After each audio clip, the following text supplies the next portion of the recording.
Assalamualaikum. InsyaAllah minta nasihat dari Ustaz Abdul Samad sedikit tentang pertemuan dengan ayahanda Habib Rizik dan banyak ulama-ulama di sini. Kita bicara tentang kebesaran Allah, bicara tentang kehidupan akhirat, dan tidak ada pembicaraan politik dan sebagainya di sini. Murni pertemuan karena Allah di kota suci, di kotanya Rasulullah sallallahu alaihi wasallam, Makkah Al-Mukarramah. Ustaz boleh bagi nasihat sedikit buat rakyat Indonesia nih yang rindu mau Ustaz? Bismillahirrahmanirrahim. Assalamualaikum warahmatullahi wabarakatuh. Waalaikumsalam warahmatullahi wabarakatuh. Alhamdulillah wassalatu wassalamu ala Rasulillah wa ala alihi wa ashabihi wa man da'a bi da'watihi wa istanna bi sunnatihi ila yaumi liqa'i rabbih wa ba'd. Yang pertama yang ingin saya sampaikan bahwa dulu ketika para ulama-ulama kita pergi ke tanah suci Makkah itu bukan untuk sekedar pergi haji, tapi untuk menuntut ilmu, bersilaturahim kepada para ulama. Itu yang dilakukan oleh Syekh Abdul Samad Al-Falembani dengan kitabnya Sayrus Salikin. Kenapa itu Ustaz awali? Kebetulan namanya sama. Itu yang dilakukan oleh Syekh Nuruddin Ar-Raniri yang menulis As-Siratal Mustaqim. Kemudian disyarah selanjutnya oleh Syekh Muhammad Arsyad Al-Banjari dalam Sabilal Muhtadin. Itu semua alumni Makkah. Hampir semua ujung nama mereka. Al-Falembani dari Palembang,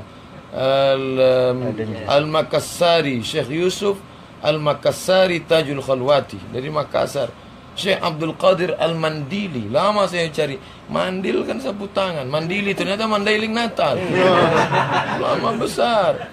Baru kemudian generasi berikutnya itulah penulis kitab Marah Labid fi Kashfi Ma'anil Quranil Majid, yaitu Syekh bergelar Sayyid Ulama Hijaz, berkumpul ulama Hijaz, hadiah sayyidnya yaitu Imam Syekh Nawawi Al-Jawi Al-Bantani, Banten, sezaman dengan Syekh Ahmad Khatib Al-Minangkabawi, Minangkabau. Syekh Ahmad Khatib punya murid datang dari Jombang, itulah dia Hadratus Syekh Hashim Ash'ari, mendirikan Nahdlatul Ulama. Kemudian datang pula muridnya dari Bukit Tinggi, yaitu Syekh Sulaiman Ar-Rasuli yang dikenal dengan nama Inyak Canduang, pendiri Persatuan Tarbiyah Islamiyah. Salah satu muridnya itu datang dari Medan, ibu kota kerajaan Melayu Delhi. Kemudian diangkat menjadi mufti kerajaan Melayu Delhi. Lalu itulah murid-muridnya cikal bakal pendiri Al-Jam'iyatul Wasliyah. Beliau adalah Syekh Hasan Ma'sum. Jadi jangan lagi jamaah akan datang itu hanya sekedar umrah saja, tapi bersilaturahim kepada para ulama. Dan di antara ulama al-alim al-mujahid adalah Habibuna Habib Rizik Syihab. Maka kita pun datang bersilaturahim kemari untuk menimba ilmu beliau, ilmu kitabnya baik, lalu pula secara akademisi dari Jamiah Imam Muhammad Ibn Saud Riyadh. Kita ambil manfaat, kita ambil bukan sekedar alim di belakang komputer hanya buat jurnal, tapi juga mujahid fi sabilillah. Ini poin pertama. Jadi siapapun nanti pelajar yang datang kemari, datang silaturahim, belajar, ambil timba ilmu. Yang kedua, an asila ila qarabati Rasulillah sallallahu alaihi wasallam ahabbu ilayya min an asila ila qarabati. Itu ucapan Sayyidina Abu Bakr As-Siddiq radhiyallahu anhu, menyambung silaturahim dengan kerabat Rasulullah lebih aku cintai daripada menyambung silaturahim dengan kerabatku sendiri. Maka saya dengan habaib nasab mereka sampai kepada Sayyidina Al-Husain, sampai kepada Sayyidatuna Fatimah, sampai kepada Sayyiduna wa Maulana Muhammad Rasulullah sallallahu alaihi wasallam. Habib Tariq, Habib Fikri, Habib Fikri Tariq, Habib Fikri, Fikri Al-Kathiri, Habib Fikri Al-Kathiri, habaib. bukan. Tapi gobiulah besar muhibbin al-habaib. Muhibbil habaib. Al-Habshi, Al-Habshi, habaib. Al-Shihab, habaib. Al-Jifri, Al-Haddad, Al-Attas. Ana dapat ijazah ratib Al-Attas dari Sayyid Muhammad Ibnu Alawi Al-Attas. Dan ada satu orang Al-Attas di Palembang, nama tak boleh sebut. Itu kalau dibaca katanya Ratib Al-Attas 41 kali, itu bisa lembut hati perempuan. Tapi anak belum amalkan. Boleh nanti tuh. Masya Allah. Maka ketika ketemu di Aceh Habib Naufal Al-Idrus, Masya Allah, ketika Sayyidina Zaid ibn Thabit mencium tangan Sayyidina Abdullah ibn Abbas radhiyallahu anhu, secara umur lebih tua Abdullah Zaid ibn Thabit. Mata Rasulullah sallallahu umruhu 15 aman.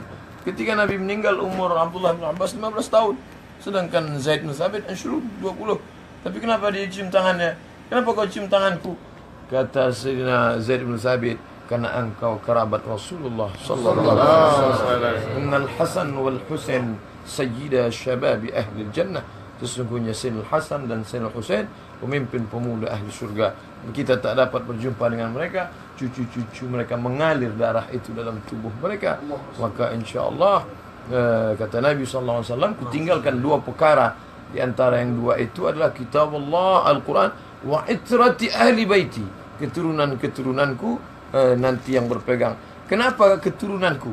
Karena di situ kata Imam An-Nawawi mengatakan, kenapa keturunanku? Litamassukihim bisunnah, karena mereka berpegang teguh dengan sunnah. Tapi ahli bait yang asli, bukan yang KW yang meluka-lukai badan. Kenali yang asli. Makanya ketika Habib Omar bin Hafiz, Habib Omar bin Muhammad bin Salim bin Hafiz datang, maka kita pun datang. Kenapa? Karena ditazim ahli bait. Ketika saya sampaikan hadis itu, banyak nuduh, somat sudah Syiah, somat sudah Syiah. Saya bilang, ente lihat hadis ini dalam Sahih Muslim ya akhi. Tidak, yang betul adalah kitabullah wa sunnati. Kitabullah wa sunnati betul ada dalam Mustadrak Al-Hakim, ada dalam Muwatta' Malik. Itu tidak kontradiktif dengan yang satu lagi, wa itrati ahli baiti. Kenapa? Karena ahli baitku paling kuat berpegang dengan sunnah. Nabi bersorban, ahli bait bersorban. Tengok sorban ahli bait. Habib, kalau saya Habib, Arab bukan India bukan. Arab. Kalau ini Arab cemas. Karena selalu diusir.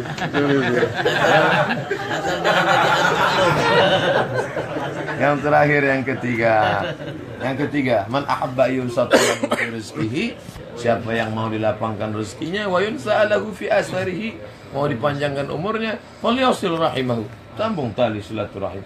Ternyata dengan ini klarifikasi, clearlah tuduhan-tuduhan selama ini. Anak ingin tabayun. Ternyata apa pesan yang anak ambil? Jaga NKRI harga mati. Allahu Akbar. Allahu Akbar. Ini kesimpulan pesan, jaga NKRI harga mati. Bagaimana Balkan bisa pecah menjadi negara pecah? Bagaimana? Kenapa? Karena tidak umat Islam perekatnya. NKRI ini direkat oleh umat Islam, maka rahmatan lil alamin. Saya kira sudah cukup lagi. Habib, ini ada ratusan komentar. Cinta sama Habib, kangen sama Habib, mendengar suara Habib. Sama anak ada. Benar, saya nggak buat-buat loh, benar. Dibaca nih. Hai semua, Ustaz Abdul Somad tak ada. Tak ada komen. Oh, ada sekali. Cerah kali wajah Ustaz Abdul Somad. Satu yang komen, Nawir itu pun tim tafakur. Oh iya. Afwan. Sedikit. Alhamdulillah hari ini anak kedatangan bulan. Nah, ini Ustadz Abdul Somad hafizahullah ta'ala wara'a. Hari ini silaturahmi betul-betul membuat hati kita senang, penuh keberkahan. Dan di sini juga ada Ustadz Ahmad Habsyi, di sini ada Ustadz Fikri Al-Kathiri, di sini ada juga Muhammad Al-Attas, dan ada yang lainnya. Jazakumullahu khairal jazak. Nah, di sini kepada semua para pemerhati yang mengikuti daripada pertemuan ini, saya hanya punya amanat, jangan lupa semua untuk tetap berada di belakang para habaib dan ulama yang istiqamah. Ikuti mereka, cintai mereka, bela mereka, jaga mereka, jangan biarkan siapapun untuk mengganggu mereka. Dan mudah-mudahan Ustaz Abdul Somad kita sama-sama doakan Indonesia semuanya agar beliau selalu dilindungi oleh Allah Subhanahu wa taala.